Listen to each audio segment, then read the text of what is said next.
desde la Iglesia Pueblo de Dios en Carlos Espegazzini, sin inventar nada nuevo, siendo directos, siendo lo mejor que podemos ser, porque lo más simple es escuchar, luego sentimos. Este es el espacio directo para un mensaje simple. Porque ya no hay diferencia de nacionalidad, ni de clase social, ni de sexo, porque todos somos uno en Cristo Jesús.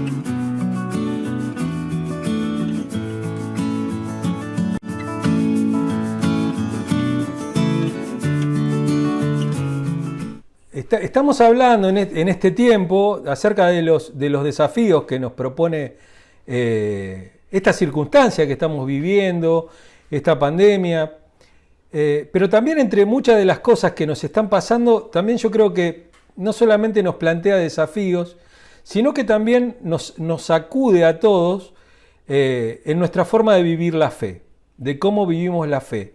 O sea, nuestra fe se ve desafiada con nuevos paradigmas, con nuevas cosas que se nos ponen por delante. Hasta hace un tiempo teníamos ciertos paradigmas y si vemos a lo largo de estos últimos años, si uno mira, 10 años hacia atrás o 15 años hacia atrás, con todo este tema de lo que se llama la ampliación de derechos, la ampliación de derechos y de la inclusión de las minorías dentro del país, dentro de la sociedad, la Iglesia como que se había quedado afuera de esas cosas. La Iglesia seguía teniendo o sigue todavía teniendo, no es que lo hayamos cambiado, sino que esto va a dar para largo, porque esto es un cambio que recién empieza y tal vez no lo veamos nosotros, sino que lo vean nuestros hijos o nuestros nietos, vean este cambio en la Iglesia, ¿no es cierto? Este cambio y esta aceptación de los desafíos de la sociedad, de nuestro tiempo, de estos nuevos actores dentro de la Iglesia, que son el resto de esas minorías que no encajan en ningún lado, que nunca encajaron en la Iglesia, que parece que nunca van a encajar. Y nosotros tenemos tenemos una misión que es el tema de la integración a nuestro cuerpo, a este cuerpo de Cristo que es la Iglesia, a este cuerpo de contención también, ¿no? Porque la Iglesia es un cuerpo de contención, es un lugar en el cual todas las personas se deben sentir aceptadas, se deben sentir no solamente aceptadas, sino incluidas, porque no tiene que ver solamente con la aceptación, porque uno puede aceptar las cosas y no precisamente por eso esté integrando a las personas. El tema es que las personas se integren, que tengan una vida adentro de la Iglesia, que nosotros estemos empapados en sus necesidades, en sus miradas también, y que nos enriquezcamos entre todos. Y entre esas dos cosas, lo que se interpone es lo dogmático. Cuando yo hablo de lo dogmático, hablo de las costumbres, digo que lo dogmático a veces nos frena y nos aleja de las personas y nos aleja de lo que realmente tiene que hacer nuestra fe, que es unirnos. Y una de las cosas que nos separa es el tema de la santidad. La santidad, como nosotros la entendemos, y vamos a ver que no es así, pero como nosotros la entendemos, separa a las personas, no las une. Las separa. Nosotros queremos sentirnos seguros y ser saludables, ¿no es cierto? ¿Qué es la sana doctrina si no la doctrina de cada iglesia? Hablamos de sana doctrina y parece que fuera lo nuestro lo verdadero y todo lo demás no es sana doctrina. Digo, ¿qué es sana doctrina? ¿No es cierto? Para cada iglesia lo que practica es sana doctrina para ellos mismos. Incluso Incluso si nos fijamos, por lo general siempre nos vamos como a diferenciar de los otros lugares y vamos a decir, ay no, la sana doctrina está acá nada más. Y como que nosotros somos el remanente fiel del cual Dios, al cual Dios el cual Dios separó y que somos la última reserva moral de la iglesia y del cristianismo, ¿no es cierto? Tenemos porque tenemos ese espíritu mesiánico, ¿no? Ese espíritu de pensar que nosotros somos los mejores, que Dios nos ha elegido, y pensamos que tenemos la mejor interpretación de la Biblia, y pensamos que tenemos las mejores cosas, y que no somos como el resto, y nos golpeamos el pecho y hacemos todas esas cosas que hacemos en nombre de la santidad, ¿no es cierto?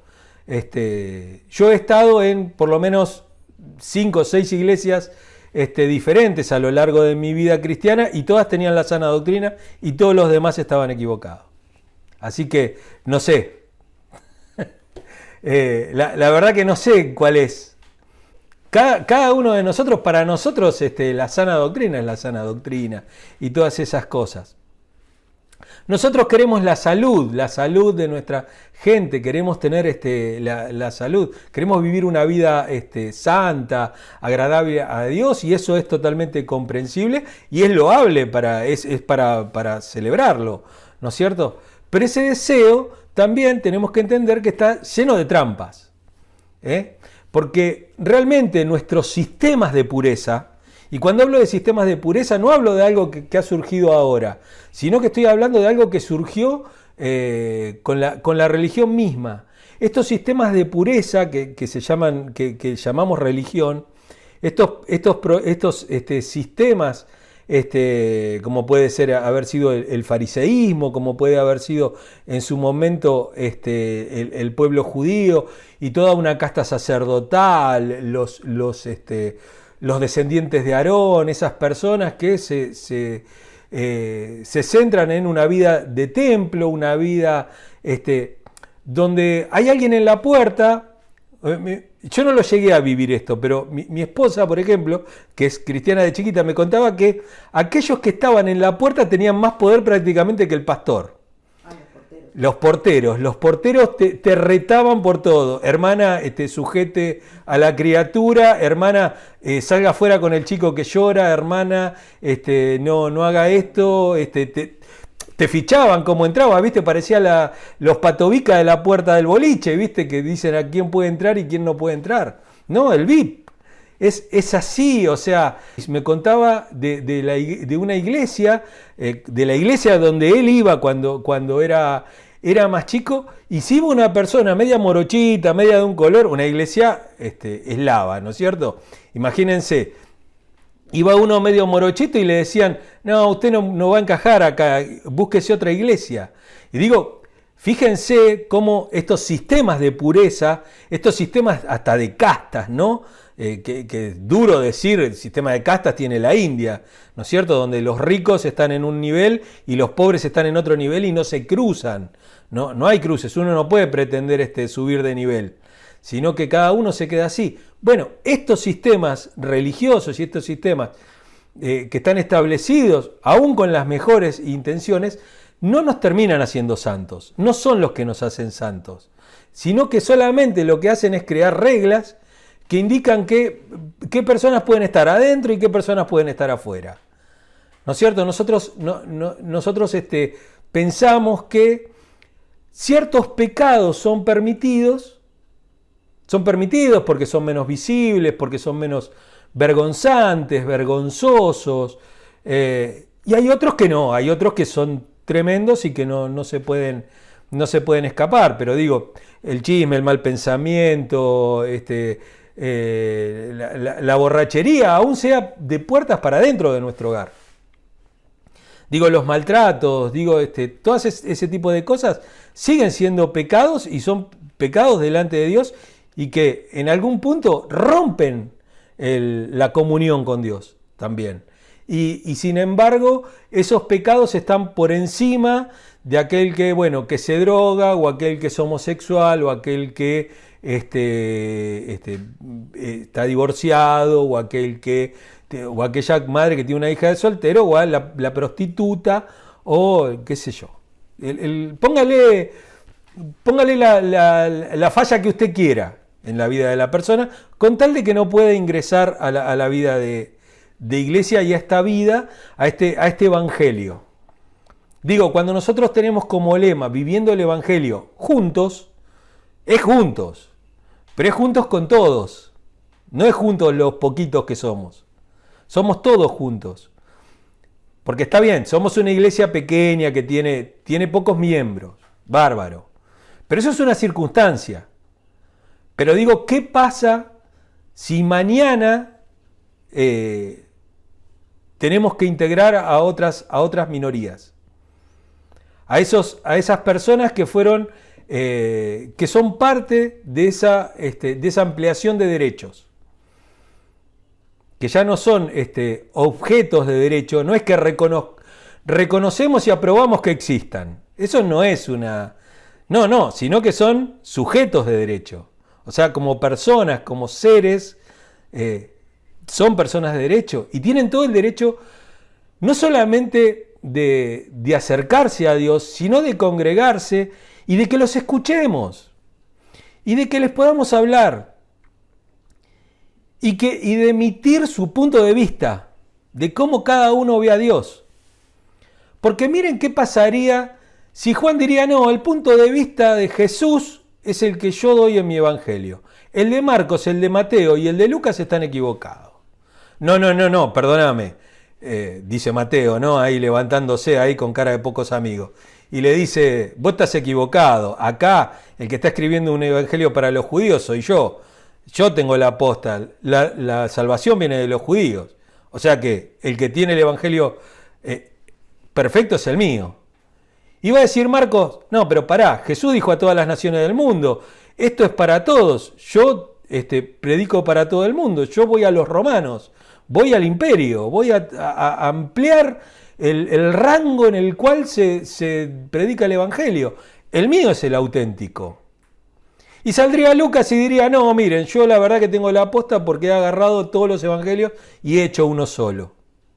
Y aparte escribí Hechos también, así que escribí más que todos ustedes. Y entonces nos perderíamos esas 4 miradas de una sola persona. Esas 4 miradas de Jesucristo. Porque Jesucristo no escribió nada, porque todo lo que sabemos lo sabemos por terceros, lo sabemos por otras personas. Entonces, nos perderíamos todas esas cosas. Y cuando nos perdemos las miradas de las personas, nos estamos perdiendo un poquito de Dios. Como decía Pablo, porque en Él somos y nos movemos. Y Él no dice, nosotros somos solamente. Porque Él se lo está diciendo a los griegos. Lo está diciendo en el Areópago. Lo está diciendo en un ambiente que nada tiene que ver con el cristianismo. Y él dice, ese Dios, el no conocido, el que ustedes le pusieron ahí un altar por las dudas, de ese les quiero hablar porque en Él somos y nos movemos. Entonces Él va a decir, la humanidad toda, la mirada de la humanidad es necesaria para que podamos tener una comprensión mayor de quién es Dios y de qué cosas ha hecho por nosotros. Porque yo puedo decir, Cristo murió en la cruz por los pecados de todo el mundo, pero seguramente no es lo mismo para mí que para otro, eso. Tiene que ver con los perdones. Fíjense que Jesús habla con esta mujer, ¿no es cierto?, que tenemos ahí que no dejaba de llorar y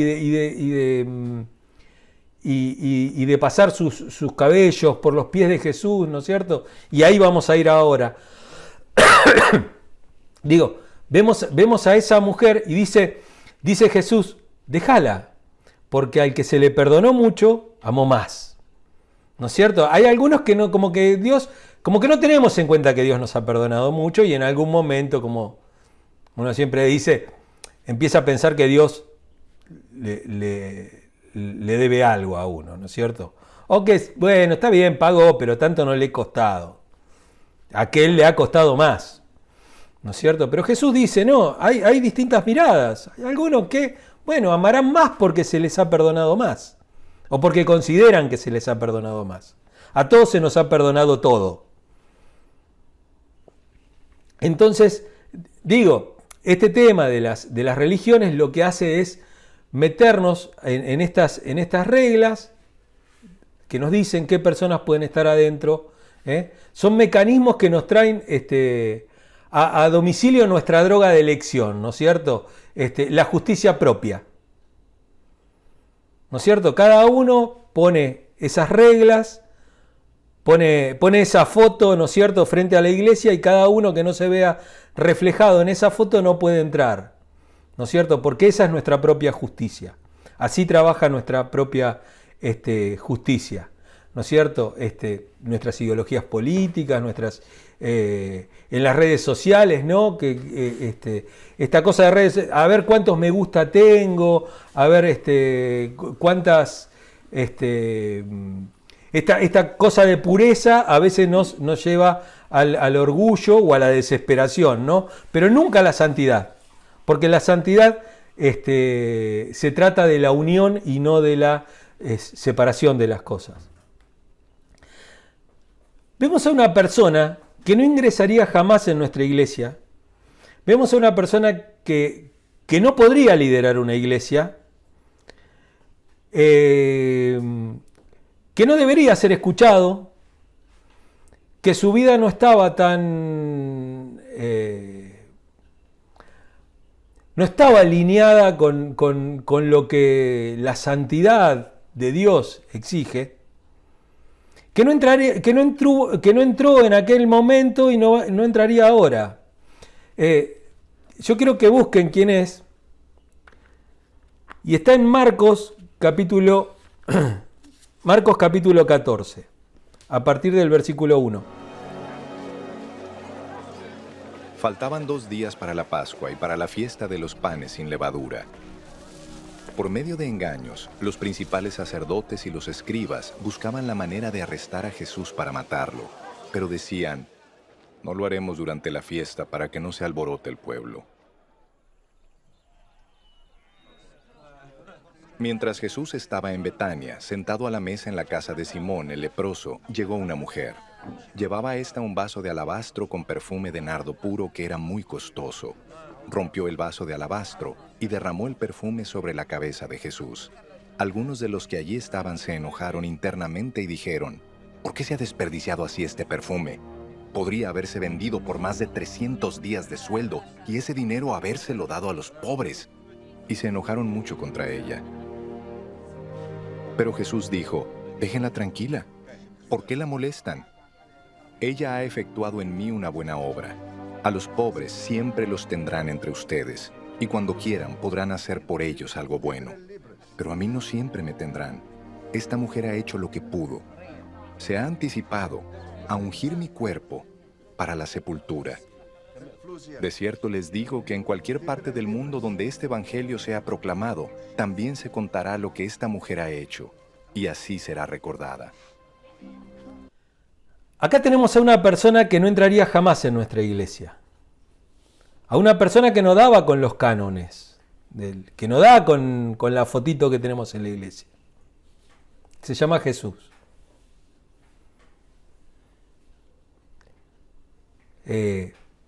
Quiero que vean dónde estaba Jesús comiendo.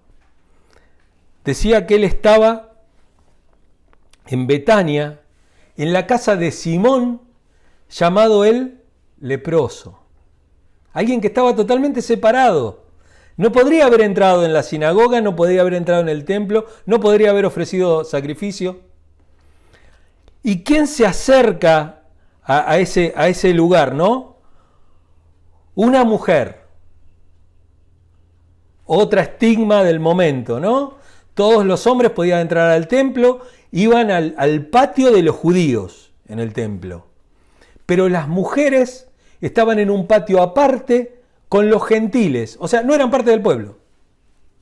No eran parte del pueblo judío. Estaban aparte. Y tenemos esta mujer que la historia dice que era una prostituta, una pecadora. Imagínense ustedes, mañana me echan a mí porque no les gusto, ¿está? Me echan del pastorado de la iglesia. Y entonces hacen una asamblea para ver a quién ponen de pastor. Y viene un pastor que sabe muchísimo de la Biblia y que habla muy lindo, pero que se sienta a comer ahí con los pibes de la esquina, ¿no es cierto? Que toma con ellos, ¿no es cierto? Que no toma droga, toma alcohol, digo, ¿no? Se junta a tomar un vino ahí en el bar de Juanito, se junta con los chupandines de ahí del bar de Juanito. Va y le predica a las prostitutas, las que están ahí en el costado de la ruta, ¿no? Se va al ranchito que está ahí, al costado de la 306. Se va a predicar por ahí, ¿no? Y se va y dice, bueno, hoy me voy a sentar acá en tu casa, ¿no es cierto? Y se sienta ahí a comer con ella. Y hay una mujer que es una prostituta y que es una pecadora y que se le ocurre lavarle los pies con el pelo. Y le besa los pies, ¿no es cierto? Y le lava los pies. Digo, ¿cuántos levantarían la mano en la asamblea para que Jesús sea el pastor de su iglesia? ¿No es cierto? Entonces Jesús se agarra y se junta con el muchachito que salió del closet ayer, ¿no es cierto? Y le dice, vení que acá hay lugar para vos, vení, acércate, Dios te ama. Y se sienta en la mesa del leproso, sabiendo que después no va a poder participar de la fiesta. Entonces digo, fíjense lo que es Jesús, porque si uno lo idealiza y Jesús pasa a ser un ídolo de bronce, ¿no es cierto? Algo ahí colgado en una madera y lo ve de esa manera nada más. Bueno, sí, está bien. Es como San Martín, ¿no es cierto? Es una cosa así. Es un ídolo de bronce. Y todos pensamos que cruzó en los Andes en un caballo blanco y no en una camilla. Porque tener una enfermedad es un pecado irrevocable para ser héroe.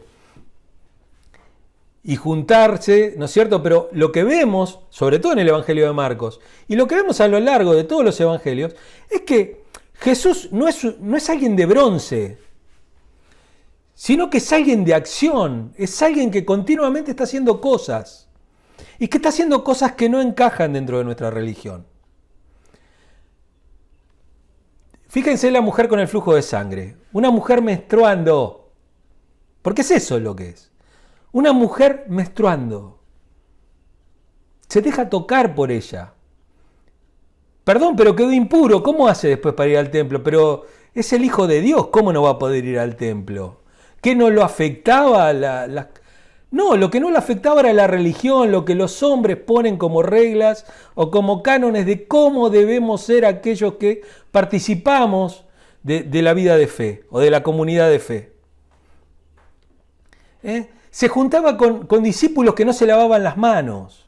Jesús se atreve a acercarse a los muertos, ¿no es cierto? Cuando su amigo está en la tumba, ya habían pasado varios días, ya estaba avanzado la descomposición y todo, y él se atreve a ir ahí, sabiendo que queda totalmente impuro, ¿no es cierto? Sobre todo para lo que es un rabino también. Tenemos que entender eso también, ¿no es cierto? Si bien no era un rabino totalmente oficial, era una persona a la cual por lo menos la gente lo seguía. Y Jesús les va a decir a esos que le decían, mira, vos andas con todos esos que ni siquiera se lavan las manos. ¿No es cierto? Y dice Jesús, no es lo que entra en la boca lo que hace inmundo, sino lo que sale de la persona, lo que realmente contamina. Jesús era totalmente leal a la ley, pero no a expensas de la gente. Digo, todos podemos anhelar la santidad, todos debemos anhelar una vida sana y una relación sana y una relación de pureza con Dios, siempre y cuando no te lleves puesta la gente para eso. Jesús violó casi todas las normas habidas y por haber de los judíos de su época, ¿no es cierto? Él violó todas las normas de las personas que estaban del otro lado de la línea, ¿no? Y se unía más a aquellos que estaban de este lado, que habían sido separados, que habían sido heridos por la religión de los demás, que habían perdido a las madres. Él estaba ahí con las trabajadoras sexuales, estaba con las víctimas y también estaba con los victimarios, porque estaba con aquellos que le cobraban de más los impuestos a las personas y seguramente que ha estado con algún asesino, con algún ladrón. No nos olvidemos que Jesús en la cruz tenía al lado, no crucificaban a cualquiera. El que estaba al lado y que Jesús perdonó y que le dijo, hoy vas a estar conmigo en el paraíso, no era un muchacho que lo habían agarrado con un porro en el bolsillo, ¿no es cierto? Ni que había cruzado un semáforo en rojo. Estábamos hablando de alguien pesado, ¿no es cierto? Y vemos cómo Jesús se acerca a todas esas personas que nosotros no nos acercaríamos y que pensamos que a lo mejor quien tiene que hacer esas cosas son los misioneros y todas esas cosas, y perdemos la visión misional de la iglesia. Cuando yo pienso en la santidad, ¿no es cierto? Esa santidad encarnada, ¿no es cierto? Y que está libre de la vergüenza y que está profundamente presente en todos los momentos y que proviene de la unión con Dios, de nuestra unión con Dios, ¿no es cierto? Pienso en esa escena en particular, ¿no? Cuando esa mujer en el medio de una cena rompe un frasco de alabastro, posiblemente de nardo, de algún tipo de perfume muy, muy potente, carísimo, ¿no es cierto? Y lo tira a los pies de Jesús y toma el cabello y le enjuaga los pies. Y esa separación que tenía la mujer, ¿no es cierto?, de sí misma. Ustedes saben que el pecado en el hombre rompió tres uniones, provocó tres separaciones, ¿no es cierto? Nos separó de Dios primero, ¿no es cierto? Hay una separación de Dios, hay una separación del otro, de la otra persona, de la persona que está al lado mío, ¿no? Fíjense lo que pasó en el Edén. Lo primero que hace el hombre es esconderse de Dios. O sea, lo primero que rompe es su comunión con Dios. Después rompe la comunión entre ellos. No, la culpa la tuvo ella, no, la culpa la tuvo él. ¿No es cierto? La culpa la tuvo la serpiente y la culpa. Y bueno, y así se vinieron echando la culpa durante todos estos siglos, todos estos milenios. Y después hay una separación consigo mismo. ¿No sé? Hay una alienación de nosotros mismos. Nosotros no estamos conformes con nosotros. Nosotros sentimos un vacío, ese vacío que nosotros llamamos ese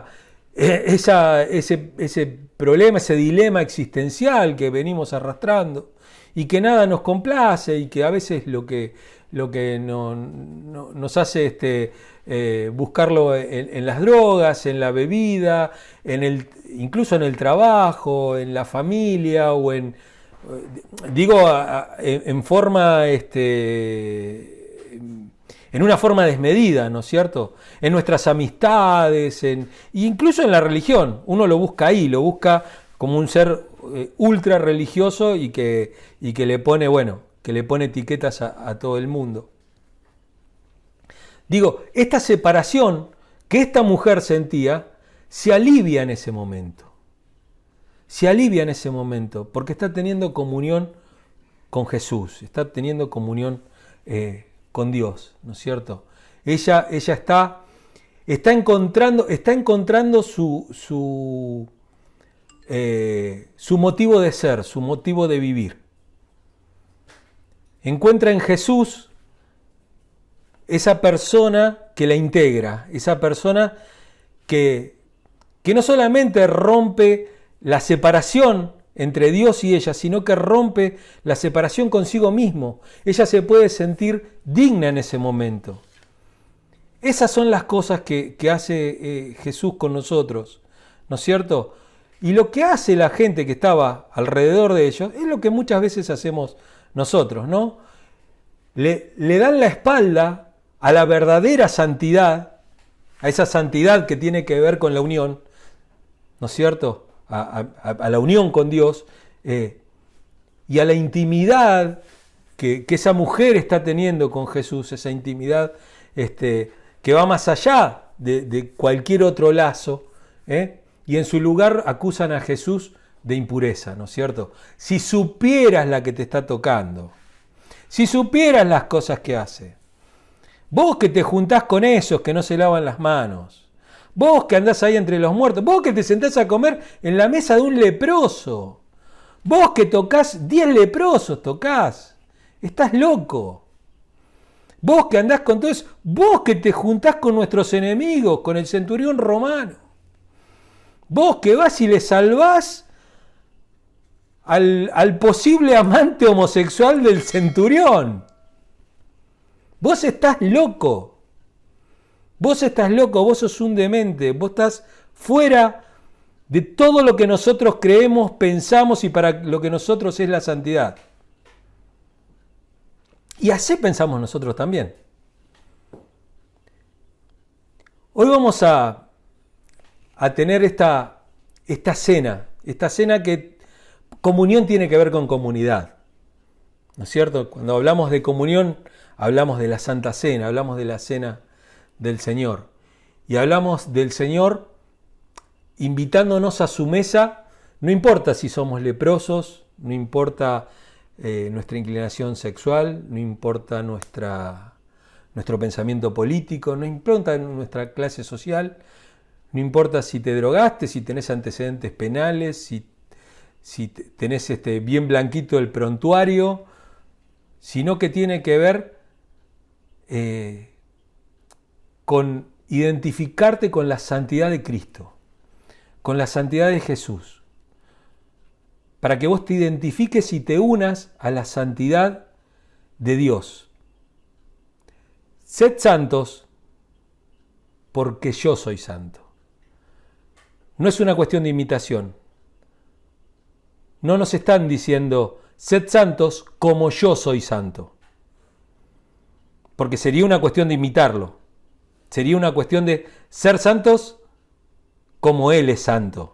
O sea, yo lo imito, trato de hacer lo que Jesús haría.